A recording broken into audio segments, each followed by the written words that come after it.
What a finish to that game. What a fucking finish, man.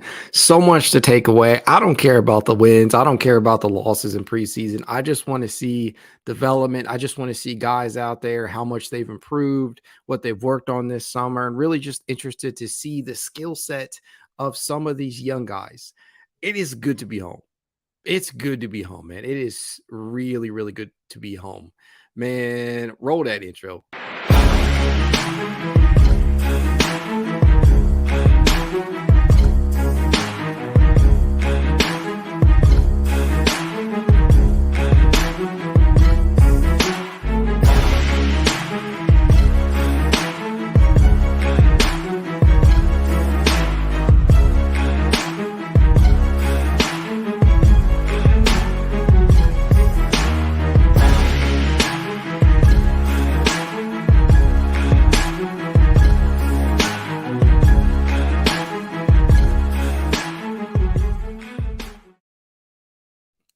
Welcome to another edition of the It's Cavalier podcast. It's your boy Mack. Tonight we're obviously going to talk about Cavs Magic, right? How can we not after that game? They lost, obviously. Let's get that out of the way. Cavs lost by 108 to 105, I believe, to the Orlando Magic tonight. But who the fuck cares? We got to see some real growth tonight. We got to see some real shit. And that's what preseason is all about, man. You don't really, you have to take the wins and losses with a grain of salt because nobody's really looking for that. We're not looking to see if you're going to come out and dominate in the preseason. This isn't summer league where we're like, you know what? Let's see these guys look good out here and win the summer league championship. Obviously, the Cavs were able to do that, and we're very proud of them, but we don't care. We care about seeing these dudes play. We care about seeing the development. We care about seeing some of this young talent that we have. And man, did we see it tonight, especially in that final quarter with the likes of Emoni Bates. No better place to start than with Bates, who came in off the bench and contributed 12 points, 4 rebounds, a steal. Went 4 of 8 from the field, went 3 of 6 from the 3-point beyond the 3-point line, and 1 of 1 from the charity stripe in 12 minutes, mind you. This is just 12 minutes that this kid is giving you that much contributions. And here's the thing. Let me just say this right off the bat. Everybody is feeling like it's only a matter of time before Emoni climbs his way into this Cavs rotation. And that may very well be the case. I would be ecstatic, honestly, if that was the case. As much as I have said that, Emoni is going to begin the season in the G League, which I believe he still will. Again, this is preseason. We do have to take this shit with a grain of salt, right? We have to understand that the kid is playing reserves. You have to understand that for one, he's playing reserves. So that's the biggest thing out there. And you have to also understand that the rotation as expansive really as it is, you can't necessarily just throw the kid out there and expect him to be as excellent as he's been in these last 2 outings. It's just not fair. And I don't want to put that amount of pressure on him. So that's number one. Number two is that there are a lot of mouths to feed here. And you talk about the likes of Isaac Okoro, who, he would have to outplay. And Isaac had a really good game in game 1. Wasn't necessarily same type of performance for Okoro out there tonight, but I still liked what I saw out of him. He's moving the ball very well. We got to see him handle yet again, still taking some 2-point attempts. And I continue to look forward to the progress that he makes. But I think tonight was really all about the young talent on the roster. It starts with Bates and some of these reserves that we have. Gotta say, man, I'm a huge fan, and I continue to be a huge fan of Craig Porter Jr. I am sold on that dude as the point guard, the backup point guard of the future for the Cavs. And that is no disrespect to Ty Jerome, who also looks really good. I gotta admit, Ty Jerome looks a hell of a lot better than I thought he would look coming into this system. Again, it's preseason, so you have to take it with a grain of salt, but he legitimately looks like he can step in immediately and give us minutes at that backup guard spot. Speaking of Jerome tonight, 5 points, 3 rebounds, 6 assists, went 2 of 5 from the field in just 16 minutes of action tonight. And that is something that you obviously love to see because we really just don't need not necessarily need, we don't know what we're going to we don't know whether we're going to be getting Ricky Rubio back.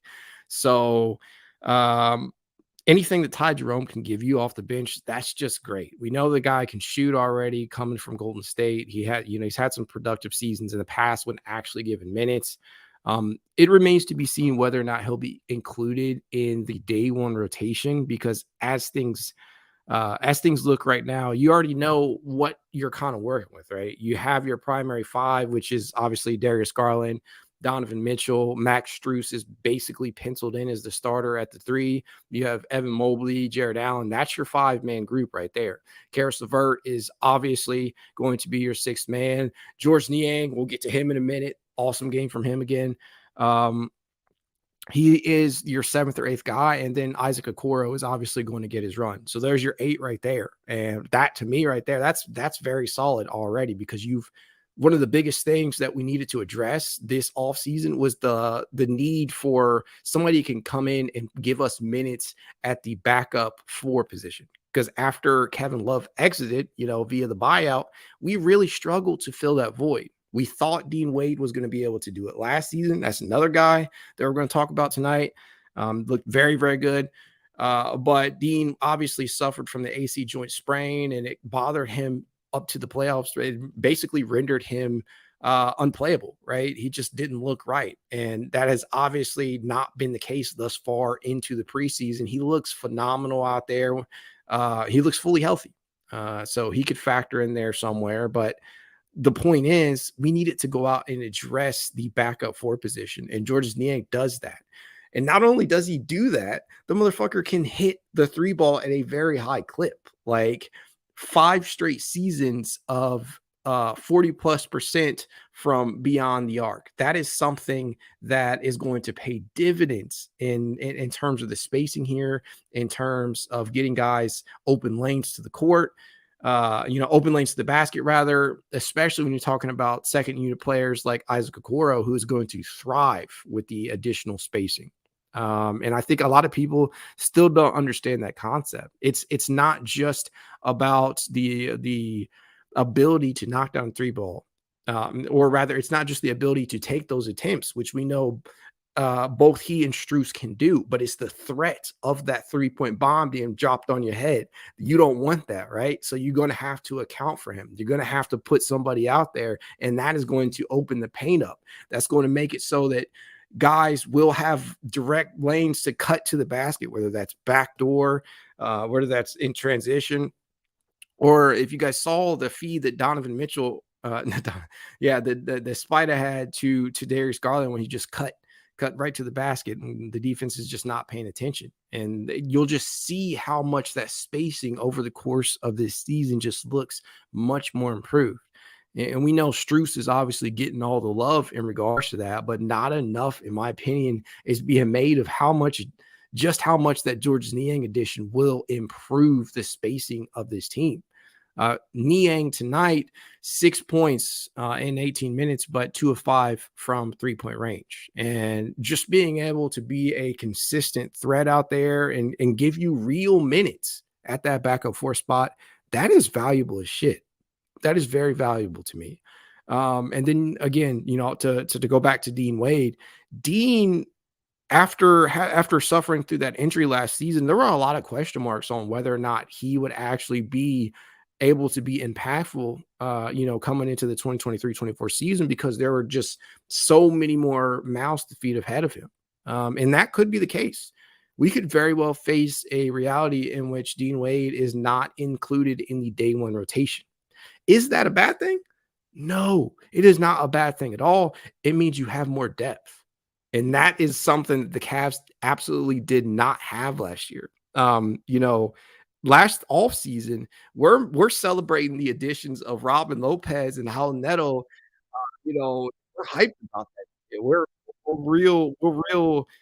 really praising those signings from Kobe, but really in reality, what those were just in the bench guys. Like they were never really going to give us on court. They were never really gonna give us encore stuff. As you guys hear the conference in the background, still got the game open, but yeah, they were never going to give us real on-court contributions unless really called upon because of injury or we're having a blowout, some shit like that. This year, the additions that we made in this offseason, they will actually play big roles on the court. Max is going to go out there and drop some threes on you. George is going to go out there and drop some threes on you. Ty Jerome is going to be out there in that second unit conducting and orchestrating the offense, and he can also drop three balls on you. Damian Jones, who looked really good the other day, didn't really get a lot of run tonight. Actually, didn't score tonight. One field goal attempt. I don't know how I view that. It's not. It could just be a microcosm of the game itself. 11 minutes and just not truly being involved in the offense. I'm not going to put a lot into that. Because what I saw in game one was him being very active, him getting to the basket, him cutting, him being able to rebound. So I don't put a lot of stock in that. But the additions, I say all that to say the additions that were made this offseason, they can all actually contribute. You can really feel comfortable about this second unit. You don't have to feel like, well, man, the Cavs really only have 6 to 7 guys that they can turn to, because while that was the case last year, that is not remotely going to be the case this year. We're really looking at things, and it very much looking up. You don't have to worry about the starters playing 38, 39 minutes per game in the regular season. You can look forward to them being able to actually get some rest out there. And I think that's going to be key, because in the past couple of seasons, we've seen JB have to ride these guys into the ground in the regular season, almost Tom Thibodeauian, and you don't really want that to happen, because how much that wear and tear can really add up come the postseason. And I think that was another aspect that people are neglecting in that, and how much the wear and tear actually did to our stars out there, especially the guards, having to pull most of the load last season. You don't really have to feel that way anymore. And that is great, man. That's a great feeling. You don't really, when you look down here, the Cavs could easily go, 10, 11 deep. I'm not joking when I say that. Will they do that? No. Theoretically, it probably should be around, 9 or 10 to feel comfortable, because you don't want to keep confusing guys' roles. You don't want to give guys not enough time to really get into their elements. So I'd like to see them nail down a consistent rotation, but you could really easily go 10 or 11 deep. That's how good I feel about this team. And it starts at the top, and we'll go with the starting lineup here, obviously. And I found this very odd. Darius Garland and Donovan Mitchell, yes, tune in, points out a rhythm. You want to allow them to get into a rhythm, so you want to give them consistent minutes. That's going to be highly important.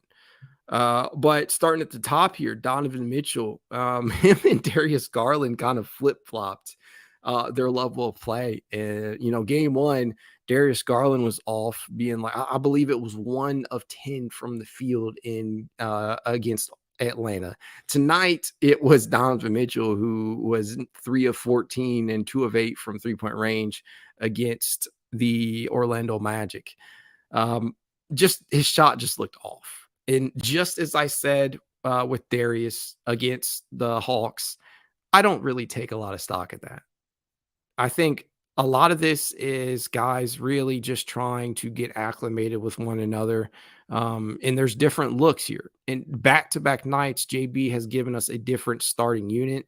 There's absolutely nothing wrong with that. If you're a Cavs fan and you're freaking out about that, and acting like, well, why is JB tinkering? Well, this is the time to do it.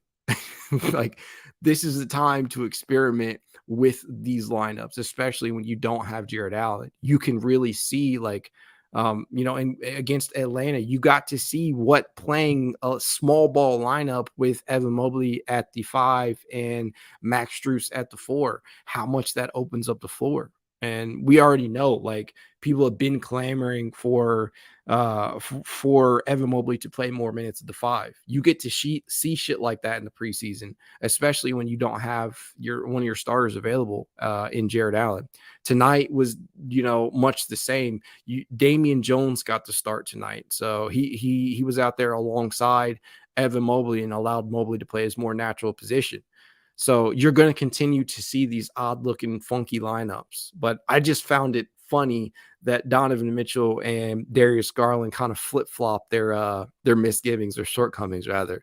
And speaking of Darius Garland, like, right, he came out with a point to prove in taking a ton of shots in that first quarter alone, but he ended the game with 19 points on 7 of 12 from the field, including 3 of 6 from 3-point range.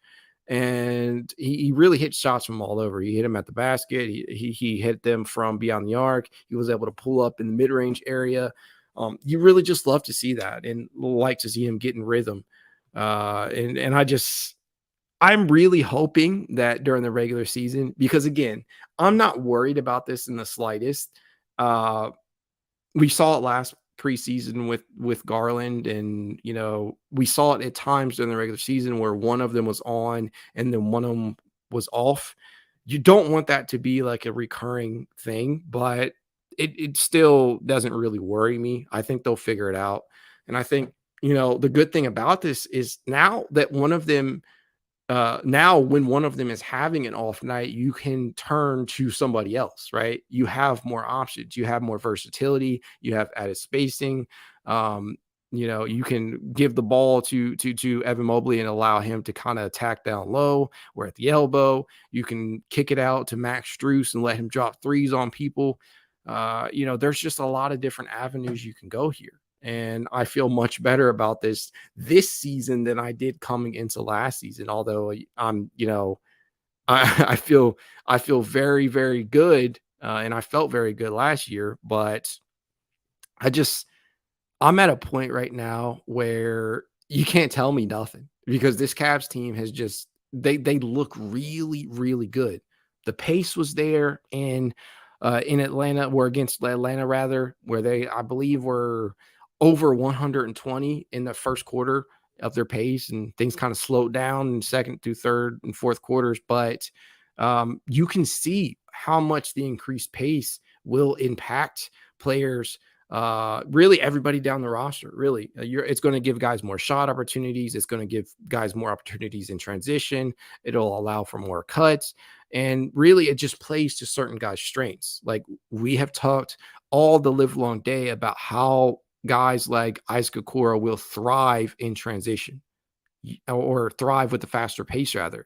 That has been the case through these two games. You can clearly see how much that increased pace just suits these guys. They can do this. And I'm glad that JB has turned to this style. And one of the things I was thinking about heading into this offseason was, hey, if JB actually had the opportunity to have some of these gunners out here, some of these guys who are actually threats to knock down the three ball, and you had some of this versatility last season, I wondered if the pace would have been quicker. And I'm about 90 to 95% certain that would have been the case. I think you would have saw a lot more different looks. I think you would have saw the pace increase. I think you would have seen guys thrive a little bit more. And now that we actually have that, good luck to the other teams. Good luck to the other teams in trying to slow us down. Yes, Tom. The Summer League Cavs are definitely legit. Emoni and Craig Porter Jr., these guys look really, really good. And it's a shame that they're likely to start the season in the G League. And I say that, and it's not a bad thing, because I feel like constantly when you tell somebody, hey, you're going to have to spend some time in the G League, or hey, this guy needs to season a little bit, it's taken as a slight, or it's taken as disrespect. And I never understood that shit, because it's like, hey, you have to look at it in a couple ways. One, where is this player going to get the most run, right? Because that's what's most important for these players. Like, especially for guys like Craig Porter Jr. and Emoni, and to a lesser degree now Isaiah Mobley, who has again looked good. Where are they going to get their most minutes? Where are they going to get the most run at? It's certainly not going to be at the NBA level, because I have no doubt in my mind, like, if you converted the contract of one of those three players, sure, they can give you minutes they can give you minutes in spot starts, or they can give you minutes when there's a blowout or something like that. But why would you want to waste the developmental window that a guy could have by playing a heavy minutes in the G League with the Charge, rather than just having them do that? Like, why would you want them to sit on the bench? Is it just to say that they're in the NBA, that they're on an NBA roster? Or is it just because you feel like they have a legitimate opportunity? Because in my opinion, it doesn't matter right now how well Emoni and Craig Porter Jr. and Isaiah Mobley play in this preseason. That I think that they're facing an uphill battle either way to crack the rotation. It's just that solid. And that is not a bad thing. It is really not. It just means the future is really bright, right? It means that you have a lot of different options. And if you need to turn to one of them mid-season, or if you need to go out there and make a change, you can. And Jrue, I want to say Kaxar, sorry if I mispronounced that, bud. He says Emoni should take Okoro's minutes. I said it. I don't agree with you, but I get it. Like, Emoni is very, very exciting. He obviously is a shooter, right? He's a gunner. He has confidence, and you love that. And there is a place for that in the NBA. And I think that he will be here. He will be here for a long time, and he'll be here eventually. I just don't think it's going to be at the start of the season. And I'll tell you why I don't believe in that right now. And when I say I don't believe that, I mean that I don't believe that Emoni should take Okoro's minutes. One, Okoro still provides something that's very, very valuable in terms of modern day NBA, and that's perimeter defense, right? Especially for guys who, in a league that is so three heavy, you need guys who can go out there and defend the perimeter. Isaac does that at a very high level and is not respected enough. Does that mean he's going to play high minutes every night? No. I think it's going to be sometimes it's going to be dependent upon what the Cavs need most. Do they need three-point shooting? Do they need a perimeter defense? It's really dependent upon what they need. And Isaac, he's grown every single season as a three-point shooter himself, right? 29% his rookie season, 35% last year, 35% the season before last year, and then 36.3% this past season. That to me is steady growth. And I know the one caveat, the one thing that people point to is, hey, well, Isaac's not taking a ton of shots from three-point range. Just the volume doesn't suggest that there's actual progression. Well, consider this. I want you to consider this. If that's your thought process. One, Isaac took over 200 plus threes in his rookie season, yet I believe hit just 62, and he only converted on 29% of them. Last season, Isaac hit 62 threes, but he hit them at a 36.3% clip. That is higher efficiency. I don't like however you slice it, that's higher efficiency, my friends. The volume may still not be there, but he is still dropping that three-point shot at a higher rate. And I think having the added spacing will allow him to focus on cutting to the basket more. So I think you'll see that area of his game improve. If the pace has increased, you'll see him attack in transition more. You'll see him get those opportunities. And to me, I think that he's going to continue to evolve. Like, the kid is 22 years old. That's literally, I want to say Craig Porter Jr. is actually a little older than him. I could be not mistaken, but we're talking about a 22-year-old who is, still barely scratching the surface of his potential. He only played one season. Kid played one season in college and was drafted in a very, very odd draft during the pandemic where there was not enough scouting available. So I think he'll eventually get it together. I think that He'll eventually be looked at, if he's not already, as a two guard, kind of a combo guard. He's not a true three, but he can give you minutes there, obviously. He's been miscast in that role. And I think with the players that we have on the roster now, the versatility that we have now, I think you're going to see that help him a lot. But I certainly disagree with you there, Jrue. I think Isaac is going to be you're going to see a much more improved Okoro this season. And I think that it would be a mistake at this current time to give Emoni Okoro's minutes, especially considering that Emoni still has defensive concerns. You saw them in the first game against Atlanta. There's still some questionable positioning out there and some fouls that are perfectly rookieing, right? Like you see those types of things out of rookies. That's fine. But the defensive lapses are real. The contact issues are real with Emoni. There are certain flaws that he has to work on. And I think that is what the G League is going to be able to help him with, right? You're going to be able to get the minutes to work on those flaws. And I think that will eventually help him climb into a place within the rotation. It may not be this year. It may be next year. Hell, no time. There's no pressure on him right now to do that. And that's the one thing that I think we all have to just understand. We don't need to put the same amount of pressure on him as we've put on some of these other lottery guys. He's in a perfect spot right now because he can sit and learn and improve his game, and he doesn't have to worry about the pressure of performing right away. And that's a great spot for a player like him who had question marks coming into the league. And, I really can't delve any deeper into it. I think that's really what it is. He just needs time. And we're all hype, right? We all want him to succeed. And I think that's where we got to kind of understand here. Like we have, it's a little bit more nuanced than just, oh, the kid can shoot, so throw him out there. To me, it goes deeper than that. But obviously, Emoni wasn't the only person to play out there. It's all good, man. It's all good. We all want him to succeed, right? But we don't need to rush it. But again, Emoni was not the only person to play basketball tonight. We saw a lot. We got to see more minutes from Isaiah Mobley, who's kind of in a rock and a hard place. He's kind of in the same position as Emoni, where he's just kind of biding his time, right? Like we saw how much, and you talk about examples of what the G League can do to somebody's game.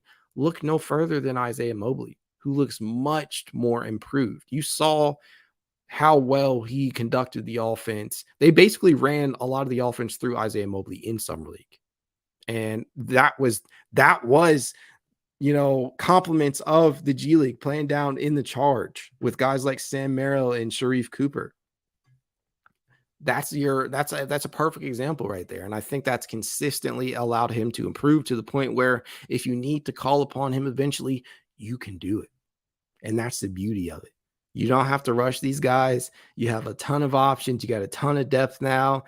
And that's a damn good spot for us to be in, guys. It really, really is.